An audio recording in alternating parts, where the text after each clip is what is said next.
Long before fairy tales were softened for children, there were stories that carried grief in their bones. Stories whispered beside winter fires. Stories that were not meant to comfort, but to warn. In a quiet house near a juniper tree, a woman once stood beneath its branches and made a wish. She did not wish for gold. She did not wish for beauty. She wished for a child. And when her wish was granted, joy entered the house, but it did not stay untouched for long. Because some stories are not about magic. They're about envy, about longing, about what the human heart can become when love turns into something darker. Tonight, we return to one of the oldest and most unsettling tales collected by the Brothers Grimm. Not the version told to children, the one that remained.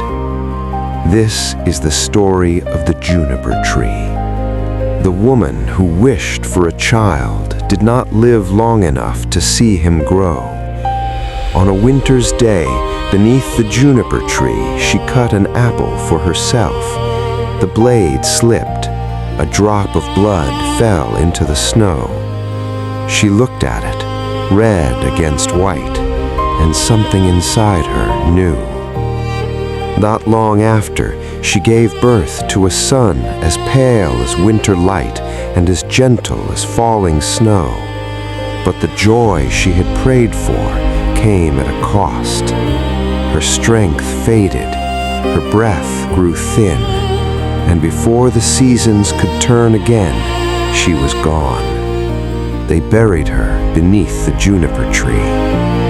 The father grieved, the house grew quiet, and in time, as lonely houses often do, it welcomed someone new. He remarried.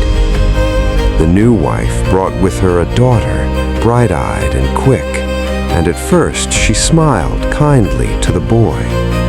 But kindness is sometimes only patience wearing a mask. The boy grew soft-spoken, obedient, loved deeply by his father. And that love was the beginning of everything. Because the woman began to notice something she could not ignore. When the father looked at his son, his eyes softened. When he spoke to him, his voice changed. When he laughed, it was fuller. The woman saw this, and something sharp took root inside her. Not hatred at first, just comparison. Why does he look at him that way? Why does my daughter not receive the same warmth? Comparison became resentment. Resentment became bitterness, and bitterness, when fed in silence, becomes something dangerous. The house shifted. The boy was no longer greeted warmly. His meals grew smaller, his tasks grew heavier. The woman's voice lost its sweetness. Only the little sister still smiled at him. She did not understand what was happening, only that her brother's eyes had grown quieter. One afternoon, when the father was away, the woman called the boy into a room. Her voice was strangely gentle. She said, "Lift the lid," pointing to a heavy wooden chest. Inside lay an apple. The boy stepped forward. There are moments in stories where the air seems to pause, where the world holds its breath. This was one of them.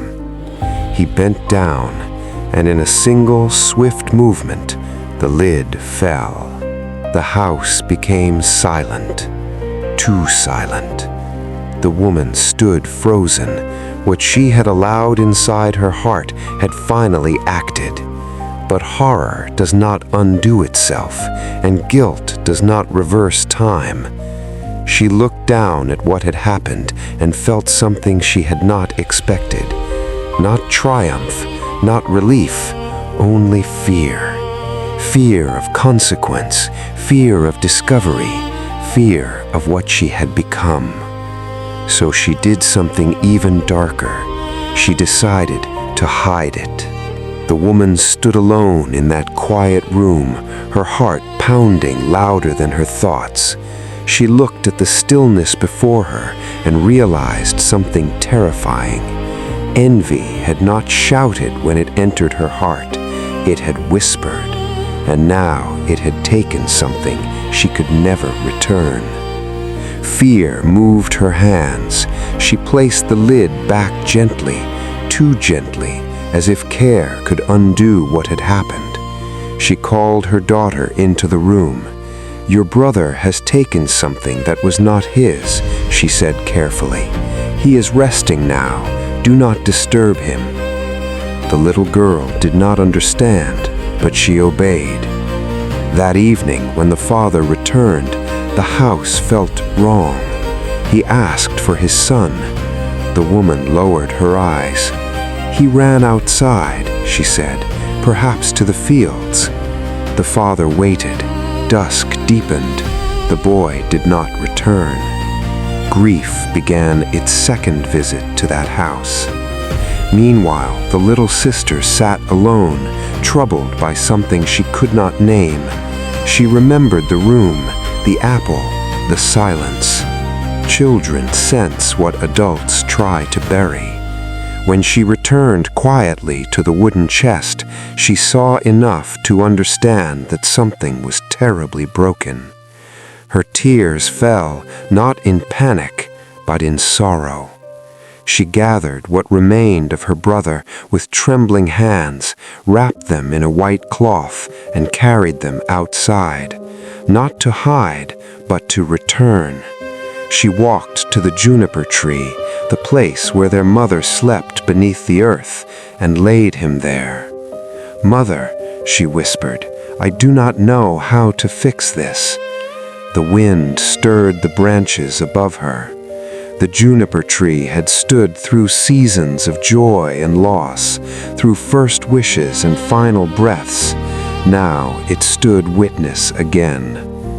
The girl wept until her tears were spent, and then something quiet began to change. The air shifted. The branches trembled, not violently, but gently, as though responding to something deeper than wind. From the place where grief had been laid down, something rose. Not horror, not vengeance, but transformation. From the branches of the juniper tree emerged a bird, radiant, strong, and clear-voiced. It was not frightening, it was not monstrous, it was beautiful.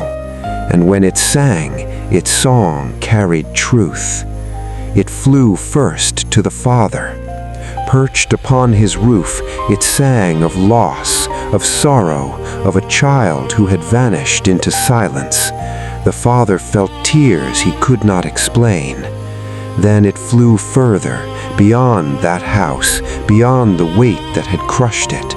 Its song carried both grief and justice, not vengeance, justice. And when at last it returned to the place where the juniper tree stood, something extraordinary happened. The house that had once been filled with envy trembled, not in destruction, but in reckoning. The woman who had allowed bitterness to rule her heart felt the full weight of what she had done, not through punishment shouted from the sky, but through truth revealed in song. Truth is heavier than anger, and it cannot be silenced forever. The bird descended. Light seemed to gather around the roots of the tree, and where sorrow had once been laid down, life stood again. The boy, restored, not as he was before, but whole. The father wept openly now. The sister ran to him. The house breathed again. As for the woman, her bitterness had already consumed the place she once held. Some stories say she vanished. Others say she remained, changed by what she could no longer deny. But this much is certain. Envy destroys the one who carries it. Love restores what truth reveals. And beneath the juniper tree, where blood once touched snow, mercy had the final word. Long before fairy tales were softened for children, there were stories that carried grief in their bones. Stories whispered beside winter fires. Stories that were not meant to comfort, but to warn. In a quiet house near a juniper tree, a woman once stood beneath its branches and made a wish. She did not wish for gold. She did not wish for beauty. She wished for a child. And when her wish was granted, joy entered the house, but it did not stay.